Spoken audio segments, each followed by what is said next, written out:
गांव वाली वर्सेस शहरी बहू की पार्टी ड्रेस। हे भगवान, ये गर्मी क्या कह रही है, कितनी ज्यादा तेज गर्मी हो गई है एकदम से ही। गुड मॉर्निंग माँ जी। गुड मॉर्निंग माँ जी, मैंने शौर्य और राघव जी दोनों के लिए टिफिन बना दिए हैं। अब आप कहो तो सभी का नाश्ता भी बना दूं क्या? हाँ बना दे, पूछती क्यों है। और हाँ सुन, गर्मी ज्यादा हो रही है तो आज चाय की जगह जूस बना देना। मेरे लिए बिना शुगर के जूस बनाना। वो क्या है ना कि मैं नो शुगर डाइट पर हूँ। अरे बहू, क्या होती है ये डाइट वाइट? बिल्कुल भी डाइटिंग वगैरह मत करना। तू तो पहले ही कितनी सुंदर है, ऊपर से गर्मी इतनी हो रही है कि बस पूछो नहीं। कोई डाइट वाइट मत करना, नहीं तो तबीयत भी खराब हो सकती है। नहीं माँ जी, नो शुगर डाइट से तबीयत खराब नहीं होगी और दुरुस्त रहेगी। चल तो तेरी मर्जी।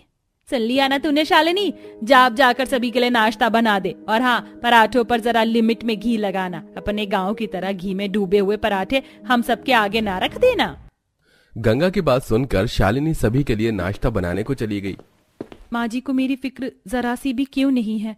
बस इसलिए क्योंकि मैं गांव से आई हूँ। गांव से होना क्या कोई गुनाह है? शालिनी ऐसे ही खुद से ही बातें कर अपने दिल को हल्का करने लगी। शालिनी गंगा की बड़ी बहू थी, जिसको उसका बेटा गांव से शादी करके लाया था। शालिनी की एक देवरानी भी थी, जो कि शहर से ही आई हुई थी, और इसी वजह से गंगा शालिनी को कम और पूजा को ज्यादा महत्व देती थी। शालिनी भाभी, मेरा नाश्ता आप मेरे कमरे में ही ले आना। वो क्या है ना, मुझे कुछ काम है तो मैं नीचे सबके साथ नाश्ता नहीं कर पाऊंगी। ठीक है। पूजा के बोलने पर शालिनी नाश्ता बनाकर पूजा के कमरे में लेकर जाने लगी। पहले उसने नीचे सबको नाश्ता दिया और फिर वो पूजा के कमरे में पहुंची, जहां पूजा अपनी डिजाइनर ड्रेसेस को निकालकर उन्हें चेक कर रही थी। आ गई आप, यहीं रख दीजिए।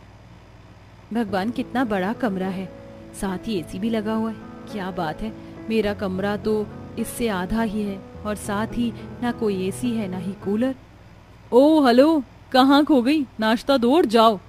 हाँ हाँ हाँ, ये लो। शालिनी पूजा का कमरा जब भी देखती थी तो वो ऐसे ही हैरान हो जाती थी, क्योंकि उसके हिस्से में घर का बस एक छोटा सा कमरा ही था। ऐसे ही सिलसिला जारी था। पूजा अपने बड़े कमरे में ऐश से रहती थी, वहीं दूसरी तरफ शालिनी अपने छोटे से कमरे में गुजारा करती थी। शालिनी को सिलाई करने का शौक था। वो अपने खाली वक्त में सिलाई किया करती थी और आज भी वो कुछ सिल ही रही थी। बस ये एक सिलाई और निकल जाए तो मेरा साड़ी का ब्लाउज पूरा हो जाएगा। भगवान, मैंने जैसा फोटो में देखा था मेरा ब्लाउज और साड़ी दोनों मैंने वैसे ही सिल डाले। अब जब मैं इसे पहनूंगी तो मुझे यकीन है कि माँ जी मेरी तारीफ जरूर करेंगी। शालिनी ऐसे ही खुश होने लगी। आखिरी सिलाई करने के बाद उसने अपने हाथों से बनाई हुई अपनी डिजाइनर साड़ी को पहना और आईने में खुद को देखा। अरे वाह, ये तो उस मॉडल से भी ज्यादा मेरे ऊपर सुंदर लग रही है। माँ जी को दिखाकर आती हूँ। शालिनी खुशी खुशी अपनी ड्रेस को दिखाने के लिए कमरे से निकल आई कि तभी अपने कमरे से नई ड्रेस पहने पूजा भी निकली। अरे शालिनी, मैं कह रही थी कि आज इसने सस्ते से कपड़े में से ये इतनी सुंदर साड़ी बना ली। क्या बात है? माँ जी देखिए, यही वो ड्रेस है जो मैंने ऑनलाइन मंगवाई थी। बताइए कैसी लग रही है? बहुत सुंदर है बहू, इसका कपड़ा भी बिल्कुल मक्खन की तरह मुलायम है। सच में बहुत ही प्यारी है। वो तो है, इसका कपड़ा बहुत ज्यादा कंफर्टेबल है। माँ जी, मेरी साड़ी कैसी लग रही है? तेरी साड़ी ठीक ठाक है, ऐसे क्यों पूछ रही है? गंगा को शालिनी की साड़ी भी पसंद आई थी, लेकिन उसने उसकी तारीफ नहीं की। लेकिन शालिनी ने इस सब पर भी अपना दिल छोटा नहीं किया। ऐसे ही आज के दिन गंगा की दोनों बहुएं उसके साथ बाजार आई हुई थी, जहां माँ जी देखो ना, कितना सुंदर सुंदर कपड़ा बिक रहा है। चलिए यही खरीद लेते हैं। गर्मी भी है तो इसमें से डेली के 2-4 ठंडे ठंडे से सूट बन जाएंगे। मैं आपके लिए बना दूंगी। तो सिलेगी? कपड़ा पैसे का आता है, बिगाड़ मत देना। मेरे ऊपर यकीन रखिए माँ जी, मैं आपका कपड़ा खराब नहीं करूंगी। शालिनी ने ऐसे बोलकर बात को खत्म कर दिया। तीनों सास बहू कच्चे कपड़े की दुकान में चली गई, जहां वाह, कितने अच्छे अच्छे प्रिंट हैं। इस वाले में से तो अनारकली अच्छी लगेगी और ये वाला मैं माँ जी का सूट बनाने को ले लेती हूँ। पूजा बहू, तू भी अपने लिए कुछ ले ले। सस्ते सस्ते से कपड़े हैं, गर्मी के सूट बना लेना। माँ जी आप तो जानती है कि मुझे ऐसे सस्ते सस्ते कपड़े खरीदना जरा भी पसंद नहीं है, और ऊपर से ये मेरी क्लास से भी मैच नहीं करता। मैं तो किसी अच्छे शोरूम या फिर ऑनलाइन ही कोई अच्छी सी ड्रेस देखकर खरीदूंगी। पूजा की बात सुनकर गंगा बस चुप सी रह गई। 300 से 400 तक के कपड़े खरीदने के बाद गंगा शालिनी को कपड़े की दुकान से ले आई, जिसके बाद वो तीनों एक शोरूम में गईं। एक्सीलेंट, ये है ना मेरे टेस्ट की ड्रेस। माँ जी मुझे ये ड्रेस चाहिए। कितने की है? ओनली 4000 की है माँ जी, दिलवा दीजिए ना। गंगा अपनी शहरी बहू को मना नहीं कर पाई, जिसकी वजह से उसने उसे 4000 रुपए की ड्रेस भी दिलवा दी। घर आते ही शालिनी ने अपना खरीदा हुआ कच्चा कपड़ा काटकर सिलना शुरू कर दिया, तो वहीं दूसरी तरफ पूजा ने अपनी ड्रेस को लाकर कबर्ड में डाल दिया। 1-2 दिन बाद शालिनी ने सारे कपड़ों को सिल दिया, जिसके बाद उसके हाथों का सिला हुआ सूट पहनकर गंगा बोली, वैसे ठीक लग रहा है सूट तो। कपड़ा अच्छा हो तो सादा सूट सिलने में है ही क्या, यूं ही सिल जाता है। वैसे ये सूट बस कपड़े की वजह से ही अच्छा लग रहा है। सही कहा माँ जी, सिर्फ फैब्रिक से ही इसमें कुछ जान सी है। सही बोल रही है। अरे हाँ, वो मैं तुम दोनों को कुछ दिखाने आई थी। ये कार्ड हमारे मोहल्ले के सबसे अमीर सिंघानिया परिवार से आया है। बहुओं, वो लोग एक बहुत बड़ी पार्टी अरेंज कर रहे हैं, जिसमें तुम जानती हो बहुत अमीर अमीर लोग भी आने वाले हैं। मेरा तो कार्ड देखते ही मन बन गया था कि भाई मैं तो अपनी बहू को लेकर जाऊंगी। तुम दोनों तैयारी कर लेना, 2 दिन बाद चलेंगे। और हाँ, कपड़े वगैरह जितने ज्यादा अच्छे हो सके उतने अच्छे पहनना। गंगा की बात सुनकर दोनों बहुएं अपने लिए कपड़ों के बारे में सोचने लगी। एक तरफ पूजा थी जो कि मोबाइल पर ऑनलाइन कपड़े सर्च करने लगी। कौन सा ड्रेस लूं? मैं चाहती हूँ कि पार्टी की सारी स्पॉटलाइट मेरे ही ऊपर हो, लेकिन मेरी मर्जी का कुछ मिल भी नहीं रहा है। ये 50,000 वाली ड्रेस भी कुछ खास नहीं लग रही है, अब क्या करूं? एक तरफ पूजा थी जो महंगे महंगे ऑनलाइन कपड़े देख रही थी, तो वहीं दूसरी तरफ भले ही पार्टी अमीरों की है, लेकिन हम थोड़ी ही अमीर हैं। मैं तो अपने हिसाब से काम करूंगी। मेरे पास जो बेकार साड़ियां पड़ी हुई हैं, चलो उनसे कुछ बनाती हूँ। शालिनी अपनी इमेजिनेशन से ही अपनी ड्रेस बनाने को सोचने लगी। शालिनी ने अपनी ड्रेस बनाने के लिए घर में सारे बेकार बेकार से कपड़ों को इकट्ठा कर लिया। उसने अपनी सभी साड़ियां भी निकाल ली और अब इनमें से मैं एक फूला हुआ गाउन बनाऊंगी, जिस पर मैं अपने बगीचे के फूलों से सजावट करूंगी। लेकिन सारा सामान घर में नहीं है, मुझे थोड़ी सी नेट और थोड़े से मोती चाहिए। शालिनी ने हिसाब लगाकर कम से कम खर्चे में अपनी ड्रेस को बनाना चाहा। उसने बाहर से बस थोड़ी सी नेट और थोड़ी मोती वगैरह खरीद लिए, जिसके बाद साड़ियों वगैरह को मिलाकर वो अपने घर में ही अपना गाउन सिलने लगी। बहुओं, पार्टी कल ही है, तुमने अपने पहनने को ड्रेसेस पसंद कर तो ली है ना?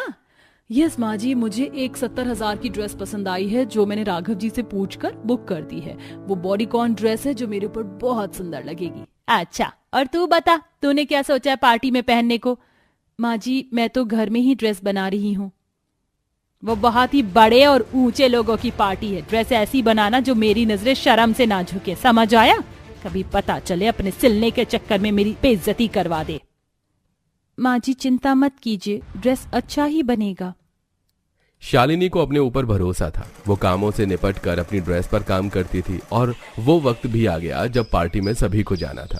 पूजा ने अपनी 70,000 की ड्रेस पहनी, वहीं शालिनी ने अपने घर में बनाई हुई ड्रेस पहनी, जिस पर उसने असली फूलों और पत्तियों से सजावट भी की थी।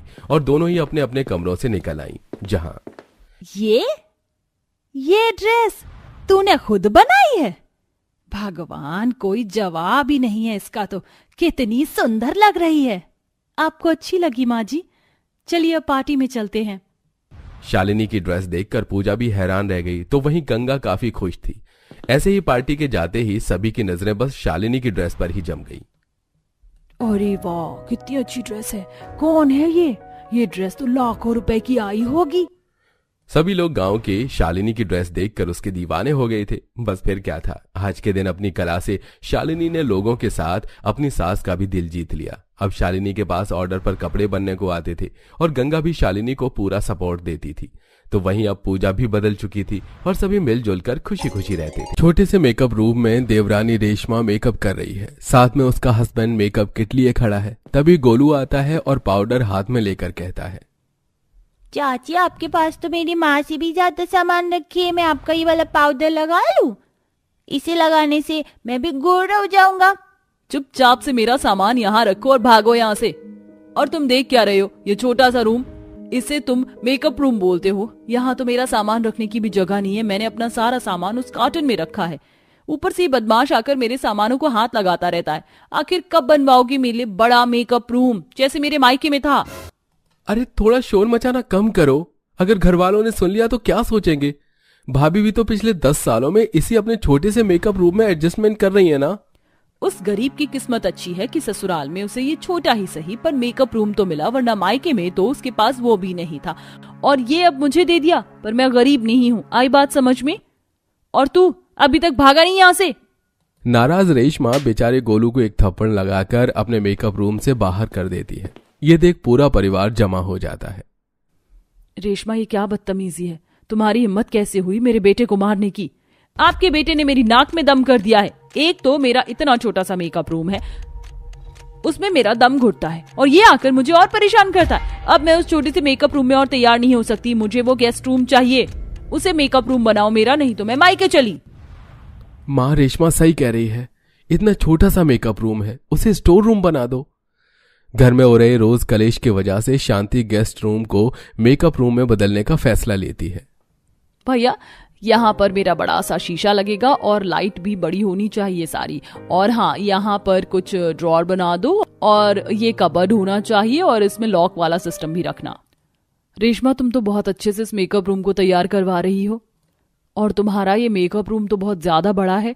यहाँ तो हम दोनों का सामान आ जाएगा। एक बार ये मेकअप रूम बन जाने दो, फिर हम दोनों देवरानी जेठानी से आराम से यूज करेंगे। क्या कहा आपने? दोनों देवरानी जेठानी? आपने अपनी शक्ल देखी? आप जैसे गरीब कभी भला इतने बड़ी मेकअप रूम में नहीं रह सकते।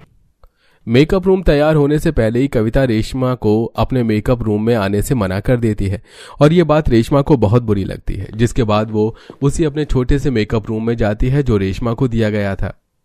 रेशमा को तो मेकअप की ABCD भी नहीं आती और उसके लिए इतना बड़ा मेकअप रूम। और यहाँ मैं 10 सालों से माँ जी से सिर्फ अपने मेकअप रूम में कुछ ड्रॉर बनवाने के लिए कह रही हूँ, पर माँ जी ने मेरी एक नहीं सुनी और ये देवरानी के आते ही इसे दे दिया।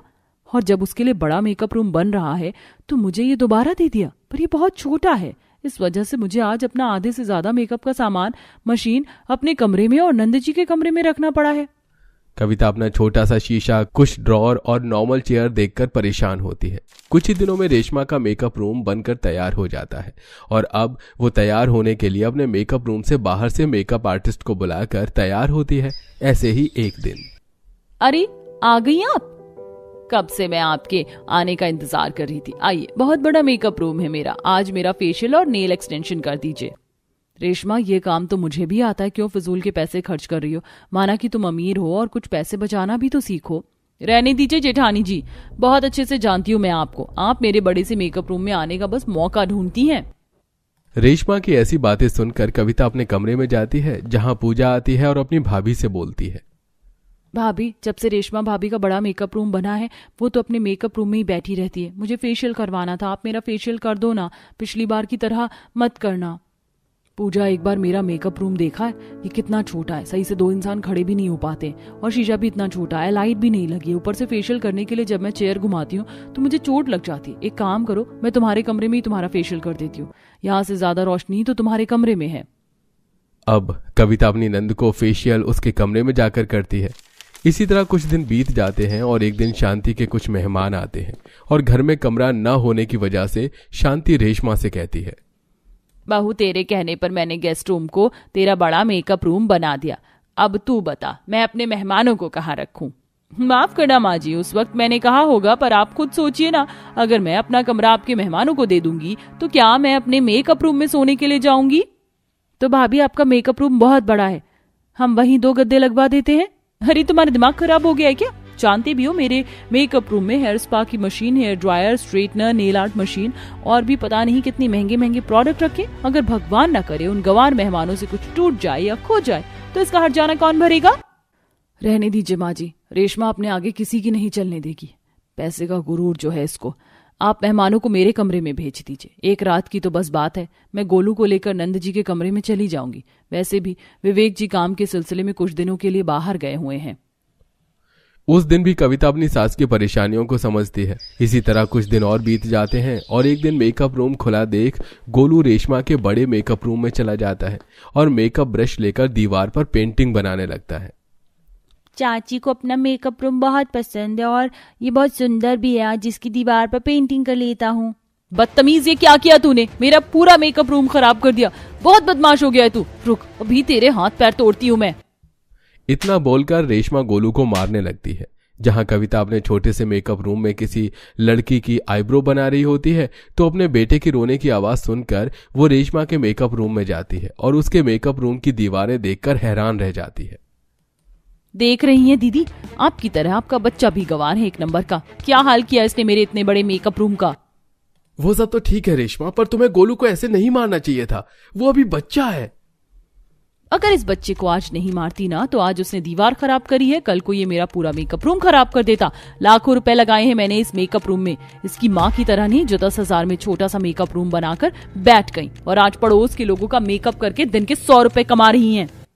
बस बहुत हो गया रेशमा, मैं अपने दम पर कुछ पैसे कमा पाती हूँ, तुम्हें तो कुछ आता भी नहीं है और बाहर की आर्टिस्ट को बुलाकर अपने बड़े से मेकअप रूम में तैयार होती हो। और गोलू तू खबरदार, अगर अब से इस मेकअप रूम में तूने कदम भी रखा। मेकअप रूम को लेकर दोनों देवरानी जेठानी में तकरार हो जाती है। इसी तरह कुछ दिन बीत जाते हैं और वो दोनों एक दूसरे से बात करनी बंद कर देती हैं। ऐसे ही एक दिन, बहू रात को हमें पार्टी में जाना है तो तुम सब टाइम पर अच्छे से तैयार हो जाना।